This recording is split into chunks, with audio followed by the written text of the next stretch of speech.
Meta. Além. Noia, mente, metanoia. Além da mente, além do pensamento, mais longe do que estou, muito mais do que sou. Novas ideias, novas convicções. Relevância.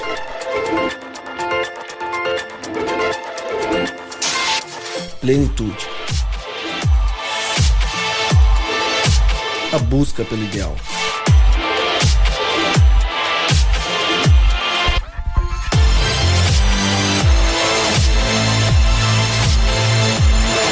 Metanoia. Expanda sua mente. Seja muito bem-vindo, extremamente bem-vindo. Começa agora o Metanoia. E a partir de agora, você está convidado a expandir a sua mente. Esse é um podcast de uma geração que busca viver uma experiência real com Deus. Chegamos ao Metanoia 9. Quase o 10 para a gente ter uma marca, mas esse é o 9. Tivemos muito conteúdo interessante, muito conteúdo importante. Então, se você ainda não ouviu, dê uma procurada, dê uma buscada e encontre os primeiros 8 episódios, compartilhe, divulgue e expanda a sua mente, faça com que mais pessoas também possam expandir a mente. Meu nome é Lucas Vilches e eu digo já para você que toda segunda, às 8 da noite, um novo episódio é lançado. Toda segunda, às 8 da noite, e eles ficam soltos na internet, eternamente na internet. Aí você se pergunta, e eu já falei isso no último episódio, onde que eu acho? Fácil.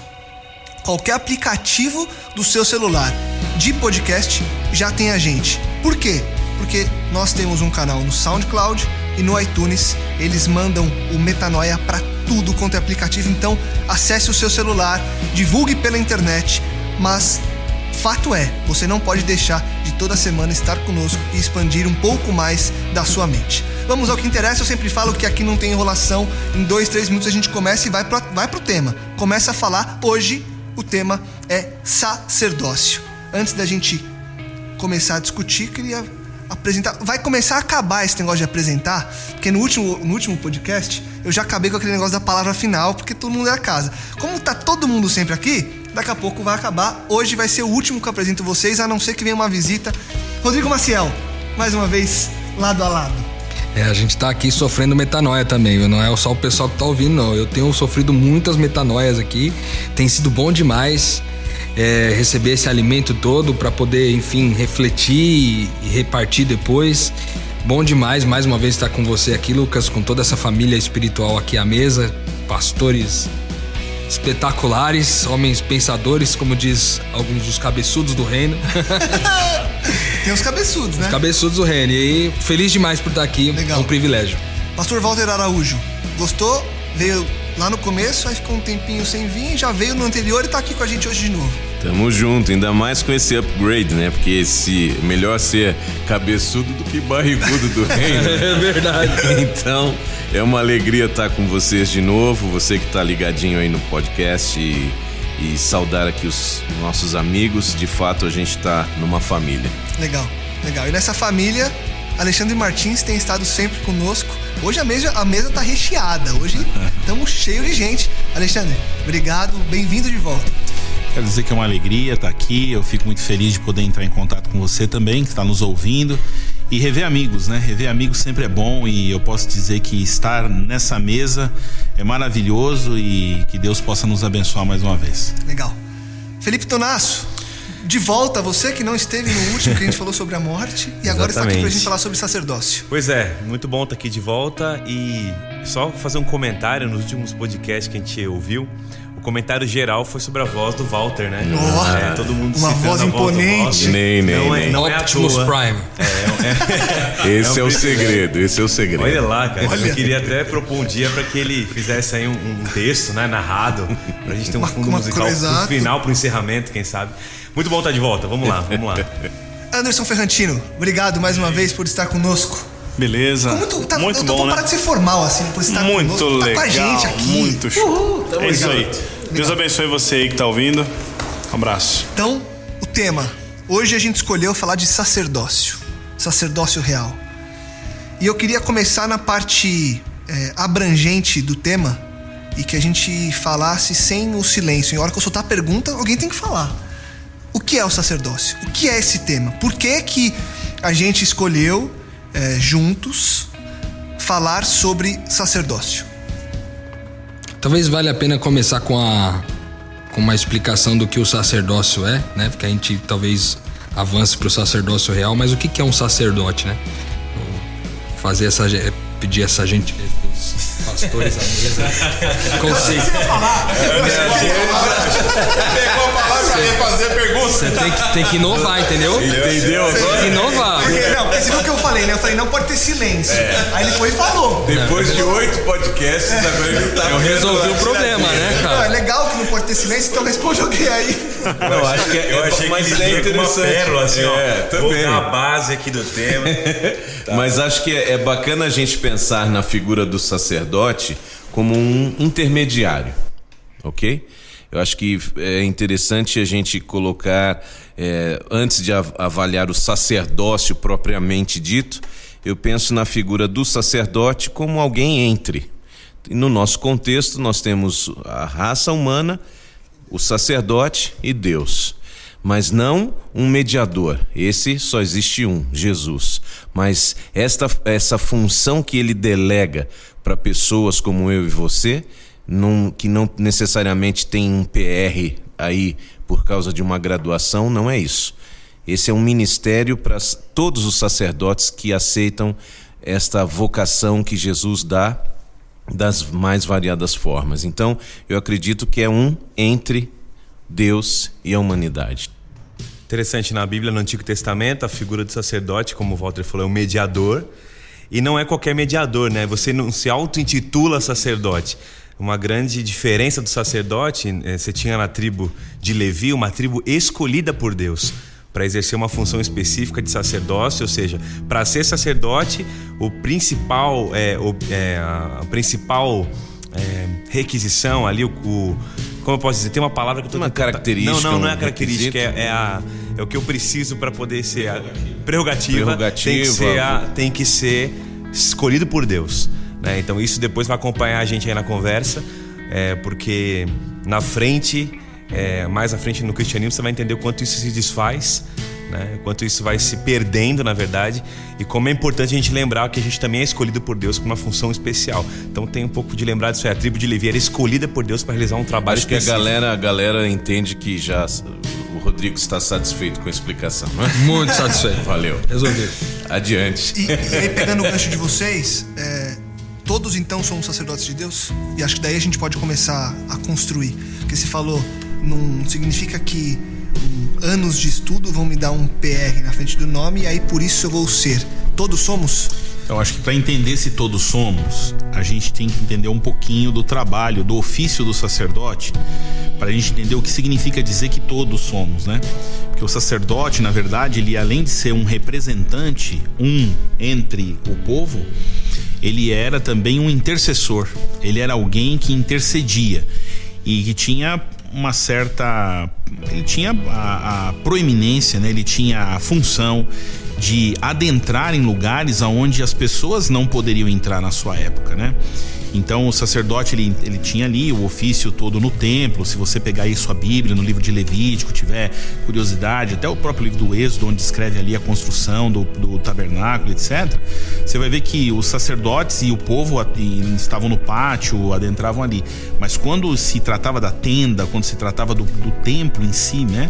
Então aí o sacerdote ele oficiava diariamente, ele adentrava ali um compartimento chamado santo, que com certeza era o maior compartimento nessa tenda, e uma vez por ano ele entrava no Santo dos Santos ou Santíssimo, dependendo aí da linguagem que você está usando. Agora, baseado na pergunta que o Lucas fez, qual que é o link com o sacerdócio e o fato de todo mundo ser sacerdote hoje, como é que... Então eu acho que o start, o ponto de partida é quando Cristo morre na cruz do Calvário, o véu do santuário existente na época de Cristo, ele se rasga, o véu que separa o santo dos santos. Ou seja, quando Jesus morre na cruz, esse véu ele é rasgado de cima para baixo, ou seja, não foram mãos humanas que rasgaram esse véu.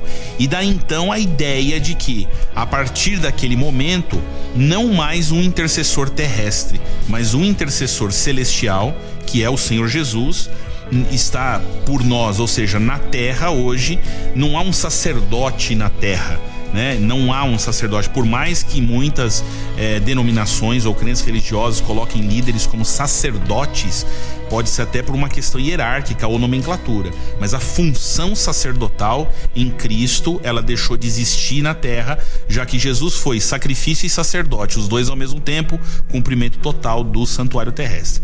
E aí eu amplio a pergunta, como o Rodrigo fez agora há pouco, né, e deixo no ar. Somos todos sacerdotes depois da morte de Cristo, né? Então aí a partir daí a gente constrói essa ideia. Tô gostando disso. Eu vou fazer a pergunta, aí vocês respondem um pouco e fazem de novo e vai replicando. Legal. Eu acho que vale a pena sim a gente refletir nesse significado e nessa coerência daquilo que o Alexandre colocou, né? Porque se a gente for lá atrás, bem na véspera da entrega dos 10 mandamentos ali no Sinai, no deserto do Sinai, você tem aí uma expressão de Deus no capítulo 19, verso 6 do Êxodo, ele se dirigindo ao povo: vós me sereis reino de sacerdotes e nação santa. Então a gente pode notar que já está embutido nesse pacote, não é? No momento em que esse véu se rasga e tal, nós já temos essa raiz desta vocação ou da prerrogativa, como disse o Felipe, no sentido de você de fato ter um papel coletivo também desse sacerdócio. Então certamente nós temos um papel, digamos, do assunto daquele que tem o chamado no contexto sacerdotal, o levita que era escolhido para isso, ou seja, pessoas que têm essa prerrogativa no sentido até funcional da coisa. E você tem um chamado coletivo também, né? Porque depois isso se repete lá na carta de Pedro, né? Vocês são nação santa, sacerdócio real, ou seja, há uma linha coerente da Bíblia, tanto no início quanto no fim, a respeito do papel daquele que realmente segue Jesus. Você está me seguindo? Eu te dou um sacerdócio. O legal é que a graça de Cristo, a salvação, ela é inclusiva, né?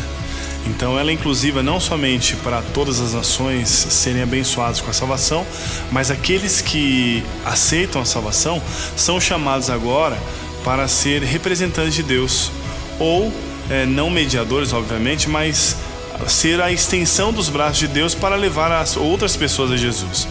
E o propósito do sacerdote no passado também, que era reservado só para os da tribo de Levi, nós vemos agora que em Cristo se cumpriram todos os símbolos do passado. Então agora nós vemos o privilégio sendo compartilhado com todos os santos que aceitaram a salvação. Então hoje, segundo Hebreus, quando nós lemos a carta a Hebreus, nós somos chamados a entrar com confiança no santuário, no Santo dos Santos, aonde nós não tínhamos acesso. Então, agora, porque eu tenho acesso ao santuário, então, além de interceder por mim mesmo, né, orar por mim, eu tenho a possibilidade de ainda interceder por outras pessoas que também eu desejo que participem dessa grande bênção, né, da salvação. E aí eu passo a ser um canal de bênção. Eu sou um recipiente da graça de Cristo. Então, aonde eu orar por uma pessoa em nome de Jesus, as outras pessoas que estiverem ali e se derem receberem com amor a verdade de Deus, esses vão ser tocados. E esses tocados, aceitando o Evangelho, são chamados também para continuar sendo assim sacerdotes, porque agora eles fazem parte de um povo que não pensa em si mesmo, né? Mas agora ele pensa muito mais daquilo que ele via antes, que era si. Agora ele é altruísta, agora ele espalha, ele compartilha. E é um privilégio, né? Deus incluir todas as pessoas, independente de onde você esteja, independente da sua posição social, da sua cor. Se você aceitou Jesus como Salvador pessoal, Ele tem um ministério para você. Interessante você estar falando, porque é exatamente o texto de Pedro, né? quando ele... Acho que vale a pena dar uma lida aqui, o Walter citou, 1 Pedro 2, 9 em diante. Então ele fala da função, do porquê a gente é geração eleita, do porquê a gente é considerado sacerdócio, né? Então tá aqui, vocês, porém, são geração eleita, sacerdócio real, nação santa, povo exclusivo de Deus. Aí vem a finalidade, né? Para quê? Para que vocês anunciem as grandezas daquele que o chamou das trevas para a sua maravilhosa luz. Então, esse chamado do sacerdócio, ele é para todo que crê, e para todo aquele que já foi chamado. Veja, ele é escolhido por Deus, né? Porque ele é resgatado, ele é salvo. Para quê?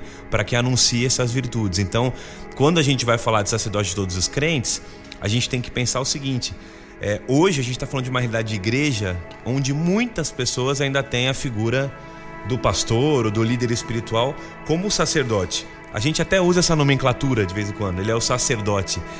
E isso às vezes pode ser um grande problema, porque exclui de mim o mesmo chamado de anunciar e de interceder e de ter a consciência e a função de que fui chamado, fui escolhido, e tem uma vocação de mediação também. Tem uma vocação de cuidado, de altruísmo, como você colocou. Então, eu acho que a gente pode falar um pouquinho desse problema também, que muita gente olha assim e fala, não, eu não sou sacerdote, né? Eu sou membro da igreja, aqui o sacerdote é ele ali, quem intercede por mim é ele. Aí daí brota aquele monte de coisas, né? A oração do pastor ora por mim. Não estou dizendo que não é para isso que a gente está aqui, né? A gente está aqui literalmente para cuidar das ovelhas, mas essa referência de pastor ora por mim dá sempre uma impressão de que a oração do pastor tem um pouco mais de poder, de que dá aquela... ele deve ter mais acesso lá, né? De alguma maneira ele está mediando mais do que eu. Então acho que é legal para pensar nessa direção também, para quebrar alguns paradigmas de cristianismo, hoje, vamos falar assim, de vivência religiosa. Na verdade, eu vejo também isso tudo como um todo muito abrangente, assim, porque, por exemplo, o texto de Pedro que vocês citaram aqui, ele coloca algumas situações, né? Sacerdócio, nação santa, geração. Qual que é a primeira? Tem uma povo primeira. Escolhido, povo escolhido. Propriedade exclusiva. Né? Olha que interessante. Por que eu acho que ele é um todo mais abrangente? Porque é o seguinte: Cristo, por exemplo, no tabernáculo você tinha o sacerdote, o sumo sacerdote, o sacrifício.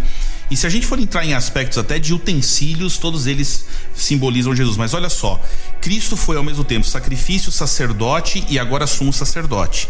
Quando ele morre e o véu é rasgado, o que ele transfere ao ser humano, segundo Pedro e segundo a obra e o ministério dele? A gente não é só sacerdote, a gente também é templo. Então a gente é propriedade exclusiva. Por quê? Porque diz, ou não sabeis vós que sois templos do Espírito. Ou seja, a gente é sacerdote, a gente é templo. E quando ele fala nação santa, nós não somos o corpo de Cristo. Ou seja, ele de novo remonta tudo que ele fez com Israel, tendo o santuário, o sacerdote. E ele então, na morte de Jesus, aplica tudo isso individualmente para mim. Ou seja, eu sou templo porque o Espírito de Deus habita em mim. Eu sou sacerdote porque eu estou aqui sendo a representação de Deus na terra. Quer dizer, eu estou sendo Jesus para as pessoas e intercedendo pelas pessoas. E ao mesmo tempo eu faço parte de uma nação santa, que é o quê? O corpo de Cristo, cuja cabeça é Cristo, né? Então assim, quando a gente amplia essa visão, a gente entende assim que na realidade tudo que se cumpriu em Jesus Cristo, tudo que se cumpriu no passado em Jesus, se cumpre hoje em cada um de nós. Ou seja, daí talvez a gente pudesse entender ou buscar muito de uma maneira mais profunda a palavra cristão, né? Porque cristão é pequenos cristos, né? Pequenos cristos. Então eu sou um cristão, então eu sou uma representação, uma mini representação de Jesus no mundo onde eu estou, né? E aonde está a igreja está o templo, aonde está a igreja está Cristo, o Espírito, aonde está a igreja está o corpo de Cristo. E entender isso, e só para pegar o gancho, Fê, gera uma grande responsabilidade pra gente, né? Porque a gente sai da perspectiva de é seu para uma perspectiva de é nosso. E aí a gente amplia essa discussão. Óbvio que o espaço aqui não vai nos permitir, mas isso que o Alexandre falou dá uma dimensão do que realmente significa igreja no contexto de Jesus. Igreja sou eu.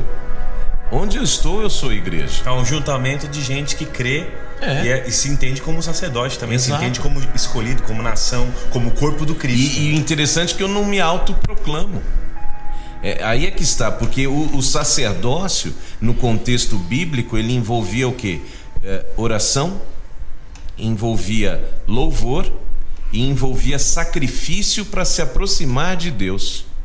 Então, quando a gente amplia o contexto aí de 1 Pedro 2, lendo o verso 5, ele cita sacrifícios espirituais. Isso tem que ver com amor, com abnegação, com entrega. É um espírito de abnegação em prol do outro.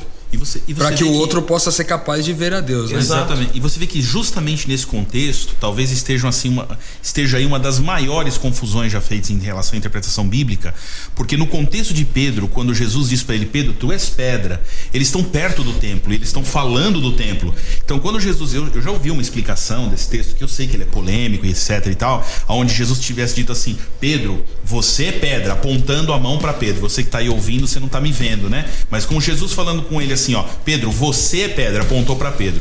Mas aí ele diz: mas sobre esta pedra, ele aponta para ele mesmo. Já vi essa explicação, mas sinceramente eu entendo Jesus falando de uma maneira muito mais profunda para Pedro, dizendo assim: Pedro, tu és pedra, quer dizer, nós estamos aqui do lado do templo, mas você é a pedra sobre a qual eu vou fundamentar a minha igreja. Alguns pensam: olha, Jesus fez de Pedro sacerdote. Não, Jesus estava dizendo exatamente o que a gente está falando aqui. A igreja, a pedra sobre a qual Jesus ergue a igreja é gente. Você é pedra, Pedro era pedra, o Alexandre é pedra, todo mundo é pedra. Então Jesus falou: tem gente querendo construir a igreja nesse prédio. Um esplendor. Tá, mas espera porque eu vou transferir isso. A minha igreja vai ser gente. Você vai ser pedra, não mais o templo. Por quê? Porque o meu espírito vai habitar em você. A Shekinah aconteceu até um tempo, na época de Jesus, essa glória não se manifestava mais no tampo da arca. Essa glória estava lá dentro, né? Exatamente, ele falou assim: então agora, onde se manifesta o Shekinah?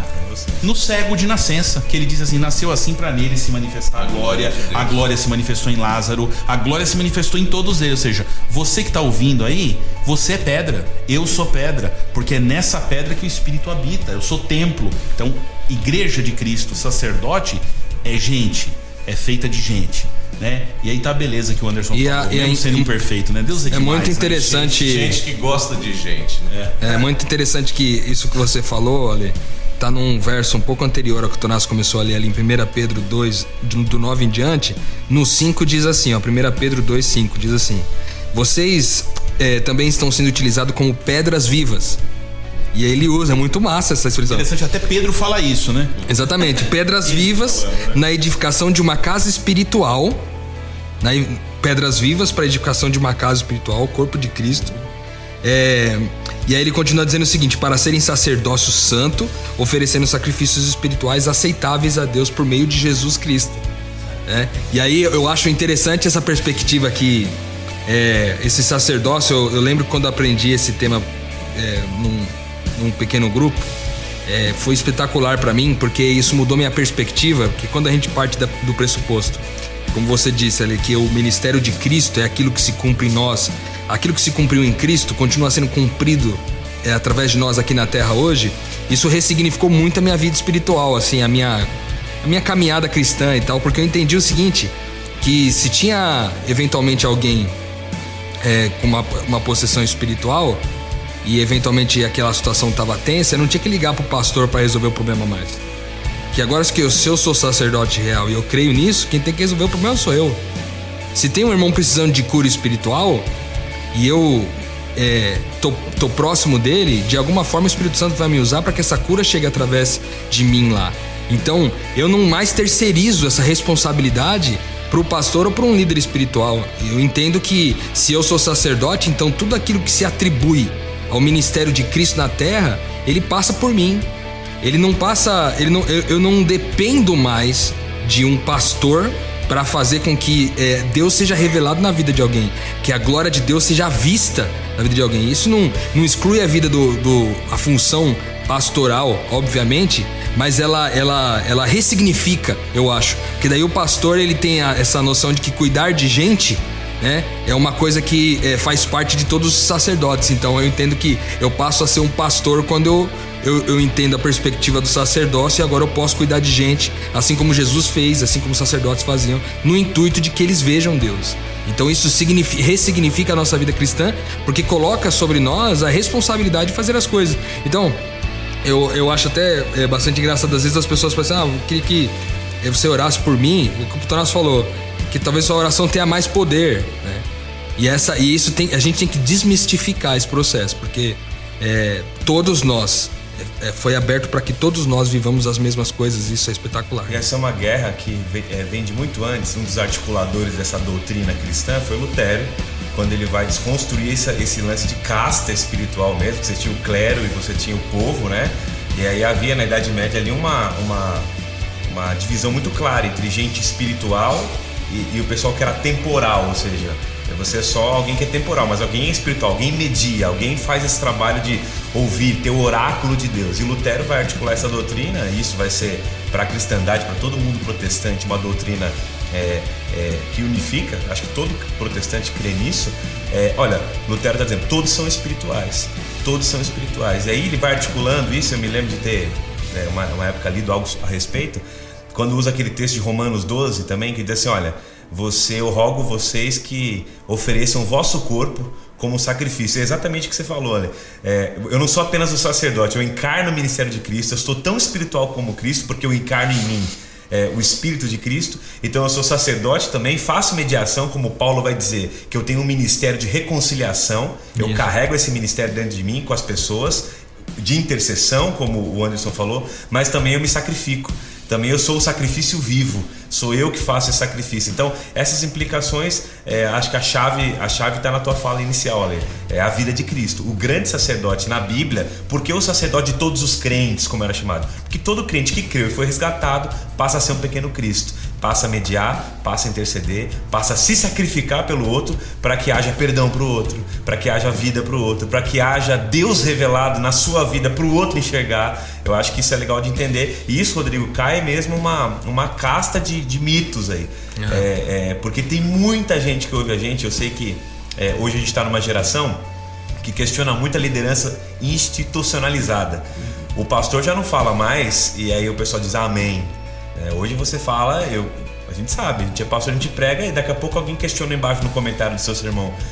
Mas o que você falou tem uma visão diferente, mas quem disse que essa interpretação é correta? Ou seja, isso é fruto de um sacerdócio real, que a pessoa se entende agora como possível compreendedor da palavra, mas também é fruto de uma neurose que nasce... E de uma necessidade. De uma necessidade também, exatamente. De entender que é o seguinte, o sacerdócio real, ou seja, o acesso comum a quem quiser a tudo isso que está colocando, não anula os dons que Deus dá.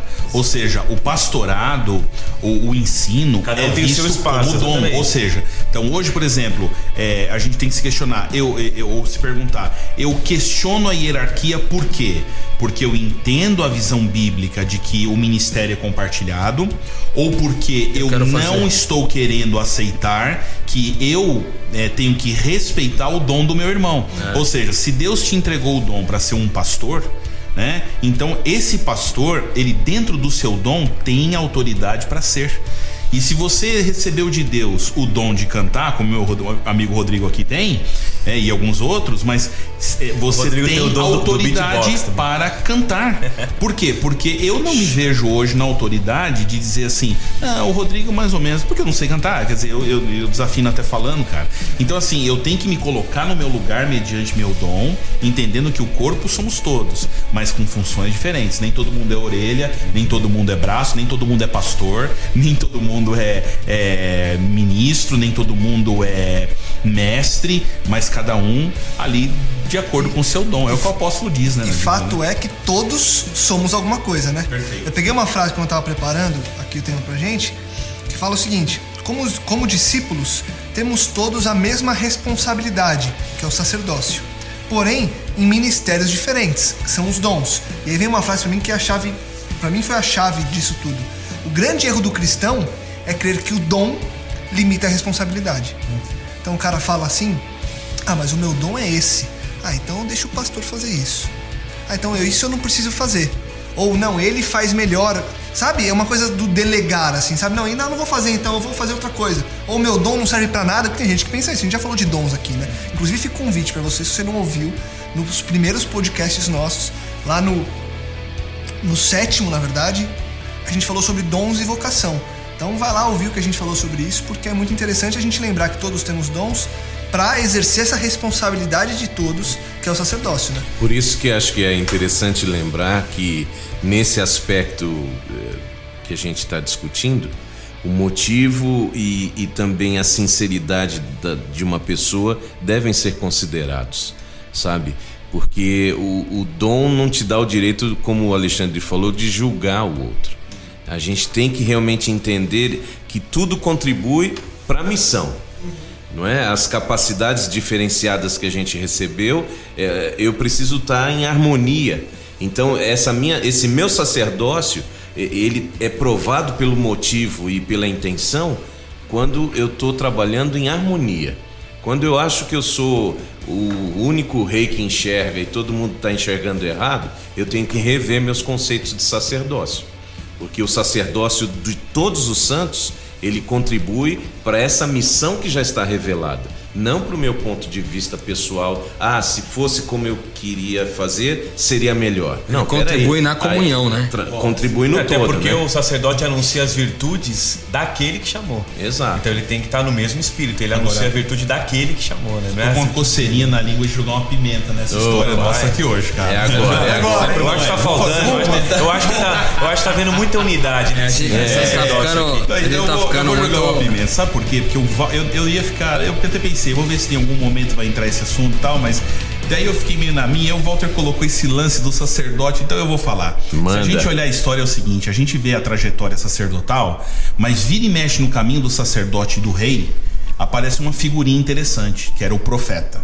Então é o seguinte, em toda a história, né, da humanidade, e hoje não poderia ser diferente, a verdade é a seguinte: nós temos a função sacerdotal e etc. E o sacerdote é o intercessor, é o camarada que faz eu vou dizer o meio de campo, né? O meio de campo, mas não pejorativamente. Ele faz realmente o meio de campo, liga um com o outro, mas o seguinte, hoje eu entendo assim: nós temos a função sacerdotal, mas nós não podemos esquecer da nossa função profética nessa história toda. Ou seja, muitas vezes eu pergunto para mim mesmo: sou sacerdote ou sou profeta?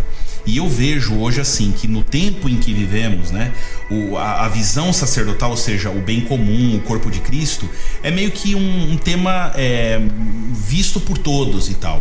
Mas a verdade é que o profeta era a figurinha que falava muitas vezes o que ninguém queria ouvir, o que ninguém tinha coragem de falar. E era uma função delicada. Ninguém sai falando assim: ô Senhor, por favor, me escolhe para ser profeta, eu tô louco para ser profeta. A maior vontade da minha vida é ser um profeta, né? Não é. Então assim, a pimentinha que eu quero colocar aqui é a seguinte: que muitas vezes a gente quer adequar a verdade ao que eu quero, ao meu estilo. E como sacerdotes, e como muitos sacerdotes fizeram no passado e fizeram exatamente isso, nós temos que abrir os olhos. Por quê? Porque tem hora que a gente tem que ser o profeta. E o profeta é aquele que vai trazer o que muita gente está encobertando. O profeta é o que vai muitas vezes deixar as claras o que todo mundo está esquecendo, ou o que se esqueceu, ou o que se apagou e o que foi destruído. Então o profeta vinha para uma reforma, para uma restauração, inclusive para os sacerdotes, inclusive para o meio sacerdotal, colocando o sacerdote na linha, colocando o rei na linha, colocando uma nação inteira na linha. Por quê? Porque o profeta, ele tinha um dom. E esse dom, como diz o nome dele mesmo, era o dom profético. Ele recebia de Deus a iluminação necessária para fazer. E como final de uma história de humanidade, porque eu acho que Jesus está muito pertinho de voltar, eu acho que nós temos que encarar muitas vezes a nossa vida como um movimento profético mesmo, no sentido de que, olha, é bom todo esse corpo de Cristo, isso é a verdade, é maravilhoso, mas é o seguinte: não vamos olhar para um lado só, vamos nos ver como profetas. Tem hora que a gente tem que colocar o pingo no i e dizer assim: não, mas peraí, aí não tá aqui. Desculpa, Walter, você colocou essa questão e eu concordo 100%, você me instigou, cara. Não, mas eu tô achando até só uma pimenta misturada. Você achando gostosinha, tentando amenizar. Não, mas vê bem, olha só, olha só, porque na realidade, o que significa profeta? Boca de Deus. Boca de Deus. É isso aí. Então, na boa, você, mesmo o profeta dando uma nota que a princípio destoava do consenso, mas é boca de Deus. Então, o resultado dessa profecia é o mesmo resultado que Deus esperava do sacerdócio, ou seja, cumprimento da missão. E a gente pode até colocar mais uma camada nessa pimenta. Porque quando a gente leu lá em Êxodo 19, verso 6, o que Deus esperava de Israel, Israel não cumpriu, cara. Não cumpriu. Não foi a nação santa. Eles eram para ser os mediadores não entre foram, Deus, não o plano foram. de Deus e o povo que Exatamente. conheceria a Deus atrás. Aliás, Israel era o cumprimento do verso de Pedro. Vocês são a geração eleita, vocês são o sacerdócio real, a nação escolhida para anunciar as virtudes daquele que chamou vocês. E lamentavelmente não aconteceu como Deus esperava que acontecesse. Mas ele não desistiu. E aí ele levantava os profetas. Vem cá, meu. Deixa eu chamar a atenção de novo. Eu acho que a gente tem Entendeu? uma falsa sensação, uma falsa percepção do que o profeta é. Porque a gente sempre acha que o profeta é aquele que prevê o futuro, né? É aquele que diz o que vai acontecer. Exatamente. Quando na verdade, quando você traz para esse sentido que é a boca de Deus, ele não é que ele sabe o que vai acontecer, é que ele conhece os desígnios eternos de Deus. Perfeito. A vontade que sempre prevaleceu, que foi sempre a mesma. E ele traz de volta à tona, como uma estaca no processo, a vontade de Deus novamente pro povo que tava desfocando, entendeu? Então eu acho que o difícil da gente às vezes entender que a gente tem esse papel profético é que quando a gente pensa no profético, a gente pensa no prever o futuro. Exatamente. E não, né? E mais, agora, e vou dizer mais, você pega o contexto desses profetas e você vai resumir isso num verbo: lembra-te. Lembra-te, a função do profeta não era nem tanto a novidade, como Exatamente. você falou. Era justamente, trazer o que foi esquecido. Você esqueceu já? E em toda a história você vê a instituição, tá o rei, toda a história.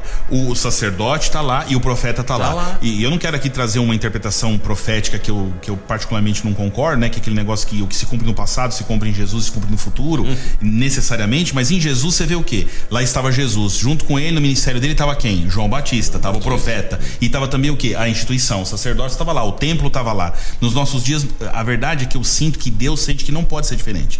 Então, nos nossos dias nós vamos ver o quê? Nós vamos ver a instituição, nós vamos ver o sacerdócio e nós vamos ver o profeta presente no mundo sempre, em toda a história, e não podia ser diferente. E Ale, sabe por que mais uma vez voltando, por que é difícil para nós entendermos essa perspectiva profética que deve haver em nós? É porque, por exemplo, você olha para todos os profetas da Bíblia, a maioria deles tiveram crise de depressão, quiseram morrer.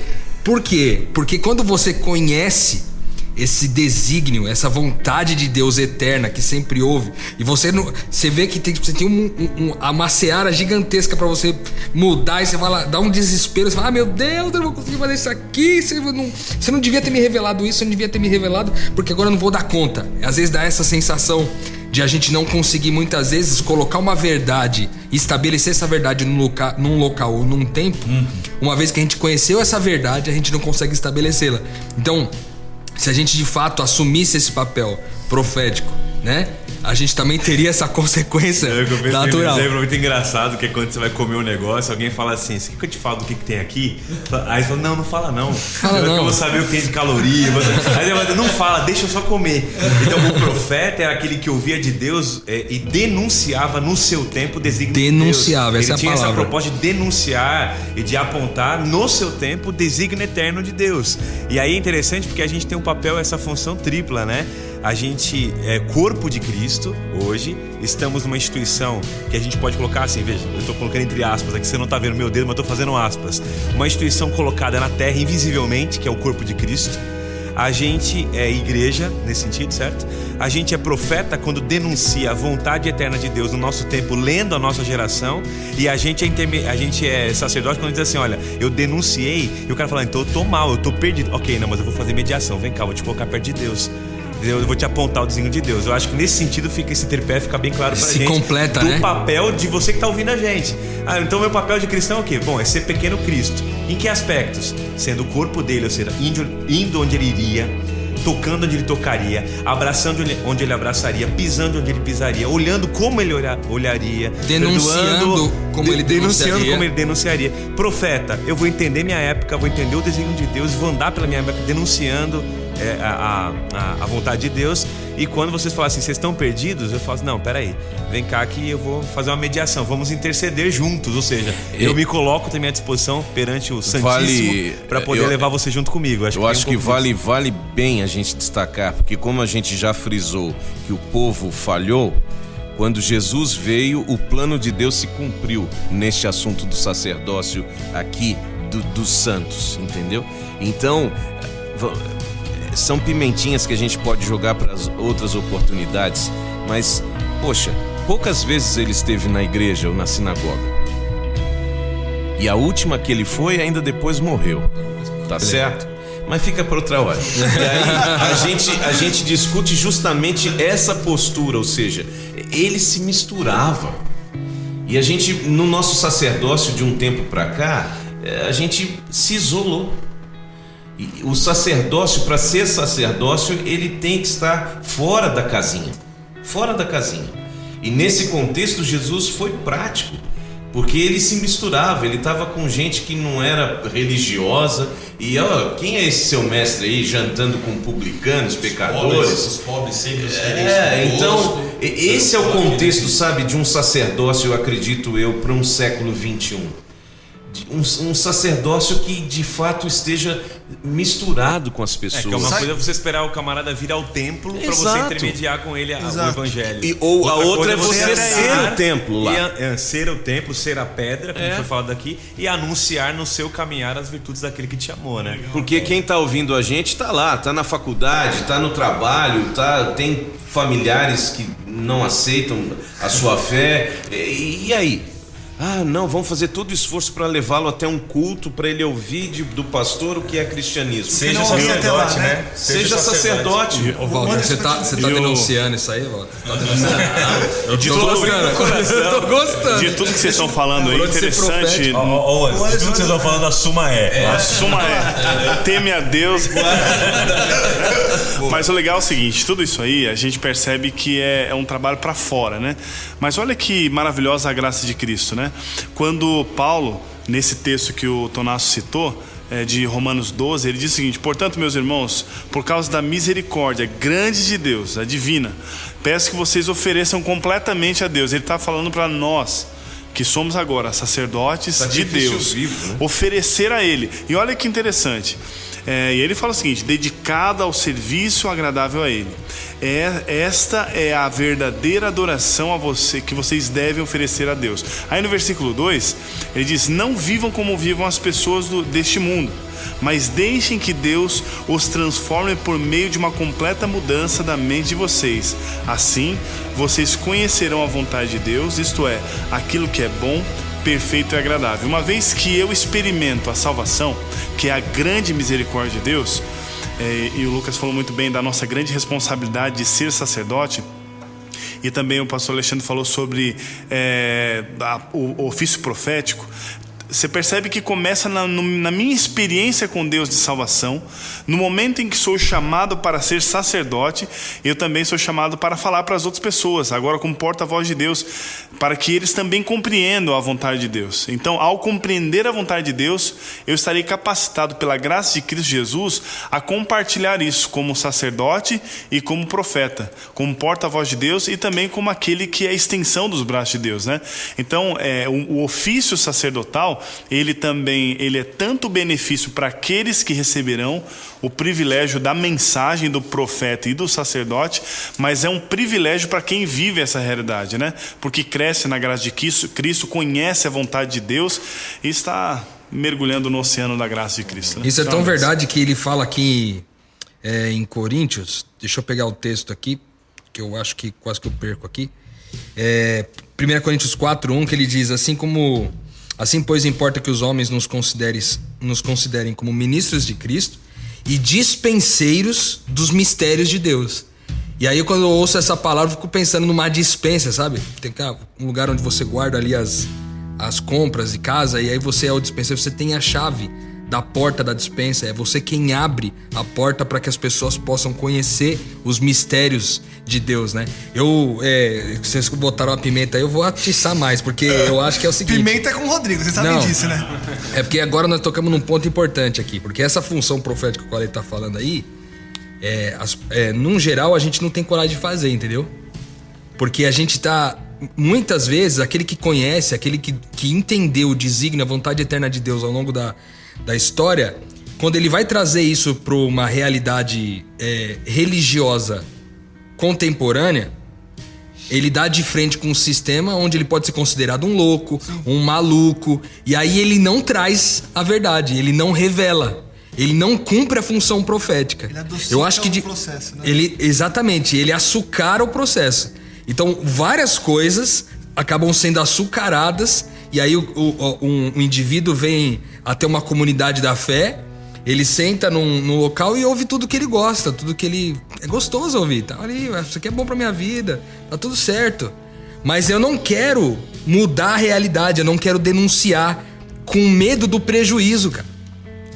Entendeu? Então eu acho que essa realidade profética que você tá falando, Ale, tá faltando em nós demais, cara. Eu acho que, de verdade, talvez o papel dos sacerdotes, muitos de nós já tenhamos entendido. Mas o papel profético, eu acho que a gente tem medo de realizar. Ou medo de perder o emprego, ou medo de perder o cargo na igreja, ou medo de perder... A popularidade, né? E assim vai. Não, eu tava lembrando daquela frase, se não me engano, é do Homem-Aranha, do filme, que fala assim, grandes poderes trazem grandes responsabilidades. Eu acho que é o Homem-Aranha, né? Que ficou famosa essa frase. O tio dele contou Isso, pra ele. Exatamente. Vocês que assistiram sabem. É porque ele é o Optimus Prime. Ele conhece tudo. Aí, o Aranha vem se consultar de vez em quando. Pois é. Aí eu tava lembrando o seguinte: o povo de Deus, quando era eleito, né? Acho que foi o Edson que falou isso aí numa das falas dele sobre a missão de Deus no Antigo Testamento. Ele falou assim: é legal que o povo é eleito, né? Vocês vão ser eleitos. Maravilha, a gente é eleito agora. Nação Santa, sacerdote. Escolhido, então, agora vão ser escravo. Vocês são eleitos para ser escravo agora, porque meu propósito vai ser cumprido no meio da escravidão. Aí o discípulo, vocês são escolhidos. Que maravilha, então vocês vão morrer em meu nome. Então, vocês creram em mim, agora vocês são sacerdotes. Só que é o seguinte, tem a implicação disso. Quer dizer, eles são as duas coisas, porque na verdade, por exemplo, qual era a tribo de Israel que eram os sacerdotes? Os levitas. E qual era a tribo dos profetas? Não tem. Por quê? Porque Deus esperava que o sacerdote fosse esse cara. Então o sacerdote tinha que ser esse cara de guardar o legado, de segurar o legado, de ser o guia espiritual do povo. Mas quando o sacerdote, de repente, por alguma razão, ele começava a entortar e achava que podia manipular o que Deus criou e estabeleceu, então Deus falava: não é assim, não, eu vou levantar um profeta do meio do povo, você nem sabe de onde ele vai vir, e ele vai começar a falar, porque no final tem que ser falado. Então assim, a pimenta que eu pensei aqui em colocar e tal, o meu medo era desviar o assunto, né? E de fato eu acabei dando Mas na verdade assim, acaba colaborando com a ideia do seguinte, que a função sacerdotal é profética também. Então quer dizer, quando Jesus veio a essa terra, os fariseus não aceitavam Jesus e o povo da época, por quê? Porque eles esperavam, primeiro, um grupo só esperava um sacerdote, outro grupo esperava um profeta, outro grupo esperava um líder político que fosse libertar o povo, e o outro esperava um rei. Então quer dizer, quando um olhava para Jesus e dizia: peraí, mas veio da onde? Nazaré? Mas como é que pode vir um rei de Nazaré? Aí o outro falava: mas peraí, ele é filho de quem?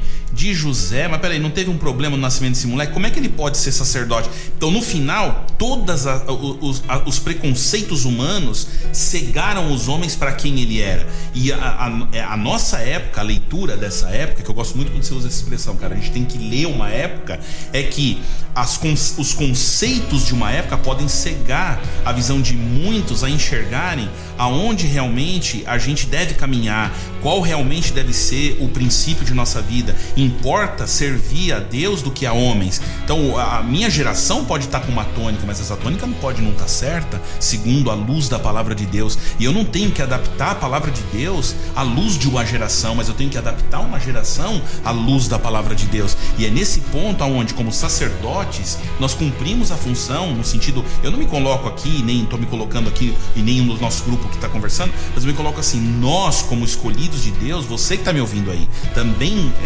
recai sobre você isso. A gente não pode simplesmente ser mercenário e se vender a um momento, se vender a uma onda. Por quê?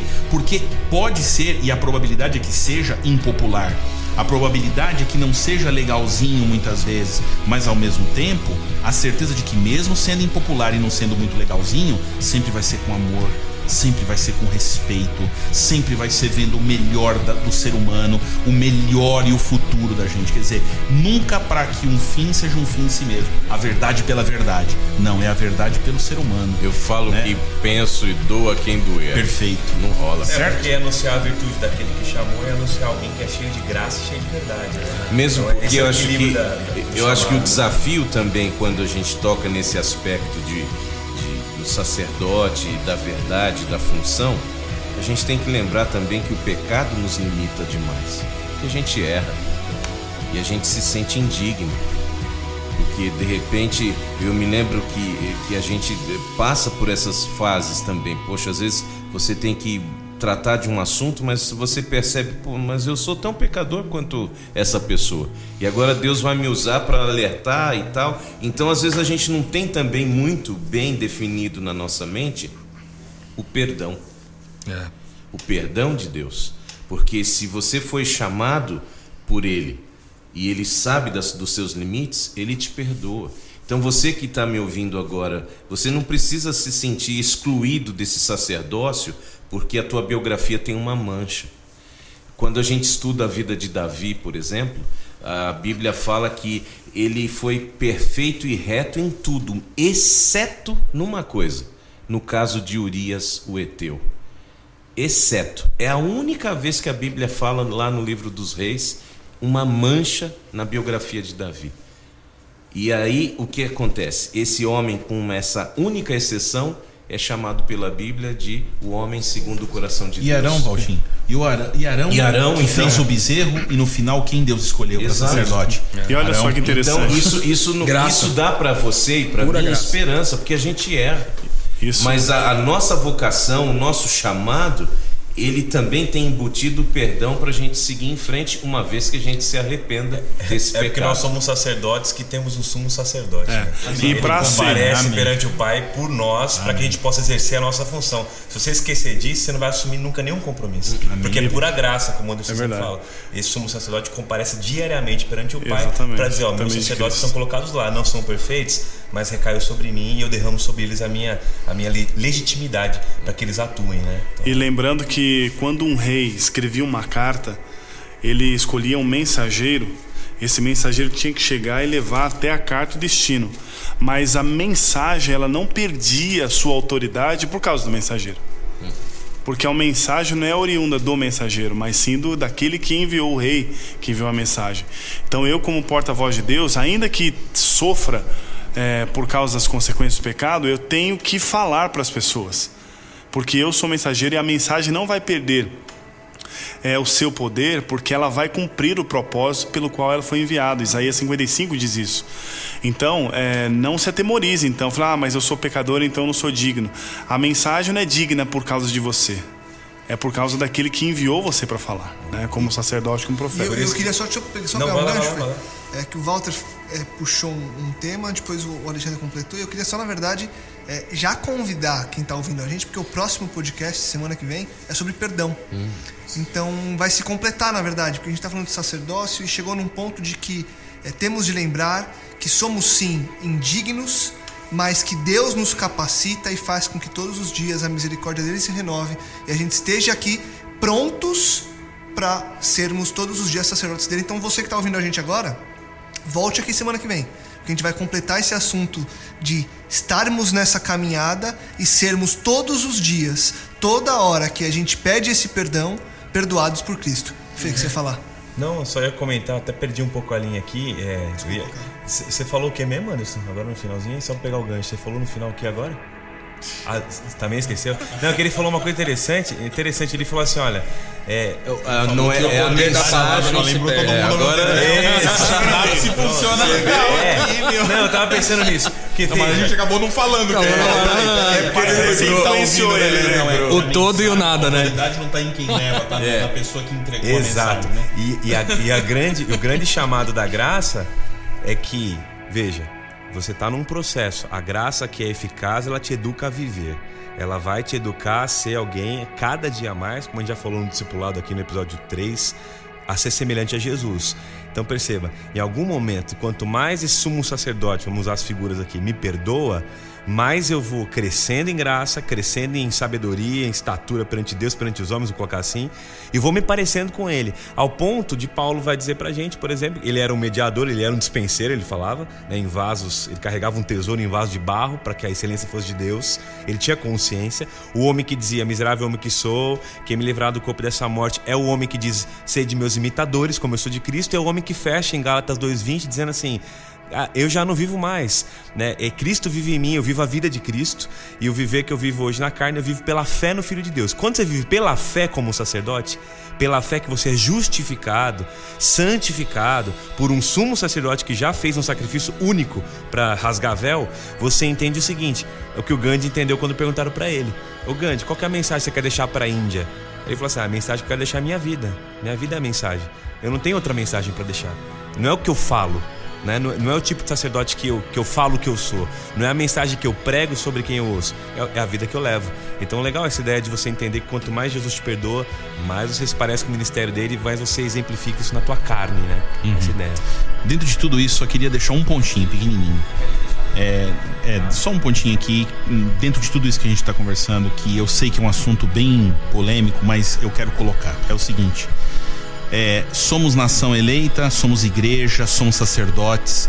Só tem uma coisa que ninguém aqui nunca vai ser: sumo sacerdote. E é por isso que tem um santuário no céu. Então eu acho que esse ponto ele é delicado. Eu sei que para muito entendimento de muitas pessoas ao lerem a Bíblia, mas existe um santuário lá porque nunca ninguém aqui conseguirá ser intercessor. Então hoje há um intercessor, o nome dele é Jesus Cristo, e ele é teu e o meu sumo sacerdote. E é por isso que esse santuário está lá. Então deixa eu dar uma colherzinha do Apocalipse aqui, rapidinho. Apocalipse 1, 5 e 6. Aquele que nos ama e pelo seu sangue nos libertou dos nossos pecados e nos constituiu reino, sacerdotes para o seu Deus e Pai. A ele seja a glória e o domínio pelos séculos dos séculos. Amém. Amém. Eu queria só inserir a maior dificuldade que eu vejo ao longo dessa caminhada cristã e de cuidar de pessoas e de evangelizar a gente e falar de Deus, revelar a glória de Deus para o mundo. Eu percebo que a grande dificuldade das pessoas viverem esse sacerdócio, de escolherem viver o sacerdócio, de escolherem viver esse papel profético, está no medo do prejuízo. E eu queria falar com você que está ouvindo a gente agora a respeito disso. Se você tem essa vontade, se você quer viver intensamente essa vida de Cristo, e na verdade você tem o medo do prejuízo, há uma certeza, né, que Jesus ele foi ao ápice do suposto prejuízo que seria a morte, mas para que na sequência ele provasse que a ressurreição aconteceria. Então, de fato, pode haver prejuízos na sua vida, mas há uma certeza de ressurreição na sequência. Então, você pode sim viver a vida de Cristo. Você pode escolher ficar com prejuízo. A gente falou aqui algumas vezes, eu volto a repetir essa frase: os homens naturais, eles estão dispostos a sacrificar a sua vida para fazer valer os seus direitos. Mas os filhos de Deus, eles estão dispostos a sacrificar os seus direitos para fazer valer a vida. Que você e eu possamos viver a vida de Cristo definitivamente, sem o medo do prejuízo, de uma vez por todas, assumindo de uma vez por todas o teu papel, a tua identidade, que desde a fundação do mundo era que você fosse semelhante a Deus. E aí não fuja desse papel, não corra desse assunto por medo do prejuízo, porque ao fazer isso você vai estar negando a fé. E isso com certeza não é algo que Deus espera nem de você nem de mim. E não vai ser feliz, não é? Até porque no Apocalipse só. Então vamos fechar com o Apocalipse, já que a gente começou lá no Êxodo, Levíticos, passamos por Jesus, pelo ministério dele. O Apocalipse fecha dizendo o seguinte: há uma certeza. A gente costuma dizer isso também, né?